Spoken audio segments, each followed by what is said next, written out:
prende col brogliaccio, cioè lo state facendo in questi giorni? Ah, ce l'ho già pronto io il brogliaccio, nel senso che lo do e ce l'ho la lista dei... Cioè possiamo dire 5 priorità? Ma la lista delle emergenze è chiara, noi dovremo discutere sicuramente della partita e approfittare della presenza del Ministro per parlare di Porto Tolle, della TAV, ricordo che c'è la partita degli industriali anche che danno disponibilità, il tema della fiscalità rispetto alle opere pubbliche e poi abbiamo un'altra partita che la lascio come quarta perché vale anche per la quinta, l'ospedale di Padova. Presidente, scusa, sempre un tema di ministri, eccetera. Sì. Devo essermi sbagliato io a segnare in agenda, io avevo un incontro tuo oggi in agenda con Lupi. Sbagliato. No, è domani, peraltro ci va l'assessore Chisso, è un incontro preparatorio, ci va l'assessore Chisso, è un incontro preparatorio per cui poi faremo l'incontro ufficiale con le progettualità, con i presidenti e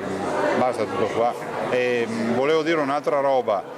rispetto alla Ius Soli, siccome qualcuno prima me la partita Ius Soli per noi è una partita importante, continuo a sostenere che la maggioranza dei paesi europei, e lo si vede perché in queste ore fra l'altro quei dati che io avevo anticipato stanno diventando pubblici, è nella direzione dello Ius Sanguinis, cioè nel senso di dare la cittadinanza ai cittadini che sono discendenti da cittadini di quello Stato. E difendo con forza questo aspetto, non ho alcuna posizione ostativa rispetto all'integrazione degli immigrati nei nostri territori, però dobbiamo anche ricordare che l'Italia ha 5.000 km di coste, che è un'Italia dove la sanità viene garantita a tutti e dove è facilissimo arrivare, perché abbiamo anche una legge sull'immigrazione che qualche guaio ce lo crea, per cui è inutile mutuare esperienze internazionali, tipo leggo da qualche parte qualcuno stimola il dibattito parlando degli Stati Uniti. Negli Stati Uniti prima di varcare la soglia ti fanno il check-up, la risonanza magnetica e l'attacco. Qui da noi si può arrivare senza alcuna assicurazione, ci si può avvalere di servizi sanitari, per cui immagino che se ci fosse un Ius Soli di fatto, cioè diventare cittadini semplicemente perché si nasce qui, avremmo il rischio di avere molti cittadini nati qui semplicemente per programmazione, cioè prendere un charter e arrivare qui, dopodiché se ne tornano a casa avremo degli italiani che non sanno nulla dell'Italia e parlano la loro lingua ma non l'italiano. Una denuncia che voglio fare invece, un'altra, che con l'attribuzione della cittadinanza dopo i 10 anni di residenza o i 18 anni per i ragazzini nati qui, alla maggiore età,